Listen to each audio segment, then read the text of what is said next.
ஆண்டவராகிய இயேசு கிறிஸ்துவின் விலையேறப்பெற்ற பரிசுத்தமுள்ள நாமத்தில் அன்பின் வாழ்த்துக்கள்.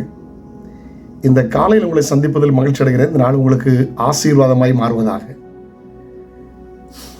ஆண்டவருடைய கட்டளைகளை காத்துக்கொண்டு ஆத்துமாவை காத்துக்கொள்கிற நல்ல நாட்களாய் மாறட்டும். நீதிமொழிகள் 19:16 தேவனுடைய வார்த்தை விதமாய் சொல்லுகிறது, கட்டளைகளை காத்துக்கொள்கிறவன் தன் ஆத்துமாக்களை காத்துக்கொள்கிறான். கவனிங்க, கட்டளை என்றால் கர்த்தருடைய வார்த்தை. கட்டளையே விளக்கு, வேதமே வெளிச்சம். ஆமேன். கட்டளையே விளக்கு, வேதமே வெளிச்சம் என்று வேதம் தெளிவாய் சொல்கிறது.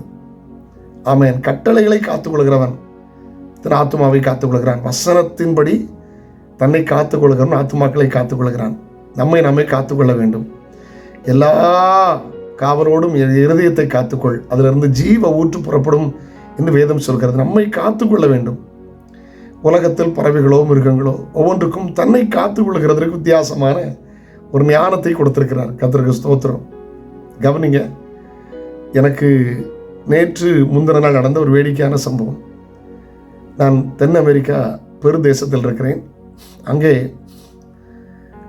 ஒரு வித்தியாசமான மிருகம் இருக்கிறது. ஆடு மாதிரி இருக்கும், ஆனால் தலை உயரமாக இருக்கும். உலகத்தில் வேலை நாடுகளில் பார்க்க முடியாது. சின்னதை பேபி அஃபாக்கான்னு சொல்லுவாங்க. அது கொஞ்சம் வளர்ந்தது. இது தேசிய சின்னம். Soft nature. தங்கியிருக்கிற ஒரு பெரிய ஹோட்டலில் பின்னால் புல்வெளி. காலை கூட்டத்தை முடித்து நாங்கள் ஓய்வுக்காக வரும்போது மூத்த போதகர் அதில் போய் ஃபோட்டோ எடுங்கன்னாரு. எனக்கு அது ரொம்ப விருப்பமாக இருந்துச்சு. நான் 2 அந்த பெரிய மிருகம் படுத்திருந்தது. அது நடுவில் போய் நின்று ஃபோட்டோ எடுத்தபோது புல் மேய்ந்து கொண்டிருந்தது. அப்போது நான் ஃபோட்டோ தான் எடுப்பாங்கன்னா அவங்க வீடியோ எடுத்திருக்காங்க. தேவையான லேசாக போட்டு விட்றேன். திடீரென்று அது என்னை பார்த்து, ரொம்ப தாழ்மையான மிருகம், சாஃப்ட் நேச்சர். அது ஓடி வந்து முட்டுறதோ அப்படிலாம் ஆடுகளை போல் அல்ல. திடீரென்று பார்த்து 2-3 அடி தூரம் எனக்கு கேப் இருக்கிறது. அது அப்படி ஒரு துப்பிடுச்சு பாருங்களேன். எனக்கு முகத்திலேருந்து ட்ரெஸ் எல்லாம் க்ரீன் ஆயிடுச்சு. அது ஒரு சிரிப்பி நிறமாய் மாறிவிட்டது. இதை இரவு நேரத்தில், உணவு நேரத்தில் நாங்கள் பேசி கொண்டிருந்த போது அமெரிக்க தேசத்தை சார்ந்த அருமை நண்பர், ஒரு மூத்த போதகர், அவரிடத்தில் பேசுகிற போது அவர் சொன்னார், அது உங்களை துப்பியிருக்குமே அப்படின்னார். உடனே சிரிச்சிட்டோம்.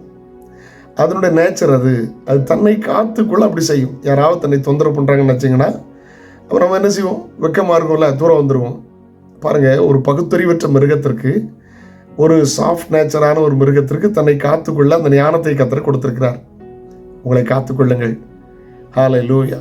பல வழிகளில் பிசாசு கெடுக்க பார்க்கிறான், பல வழிகளில் வஞ்சிக்க பார்க்கிறான், பல வழிகளில் உங்களை அழிக்க பார்க்கிறான். உங்களை காத்துக்கொள்ளுங்கள். கட்டளையை காத்துக்கொள்ளுங்கள். உங்கள் இருதயத்தில் வசனத்தை வையுங்கள். வாலிபன் தன் வழி எதனால் சுத்தம் பண்ணுவான்? கர்த்தருடைய வசனத்தின்படி தன்னை காத்துக்கொள்வதால தானே. ஹல்லேலூயா. பாவம் செய்யாதபடி உடைய வாக்கையின் இருதயத்தில் வைத்து என்று வேதம் சொல்கிறது. காத்துக்கொள்ளுங்கள். அந்த கிருபைகளை கர்த்தர் உங்களுக்கு தருவார். இயேசுவை சார்ந்து கொள்ளுங்கள். ஆமேன். நாளை உங்களை சந்திக்கிறேன். அதுவரை ஆண்டவருடைய கிருபை உங்களை தாங்கட்டும். ஜெபிக்கலாம். தகப்பனே, இயேசுவின் நாமத்தில் ஜெபிக்கிறோம். நாங்களும் வேத வசனத்தை காத்துக்கொண்டு, கட்டளையை காத்துக்கொண்டு எங்கள் ஆத்துமாவை காத்துக்கொள்ள கிருபை தாரும். இந்த நாள் பிள்ளைகளுக்கு ஆசீர்வாதமாக இருக்கட்டும்.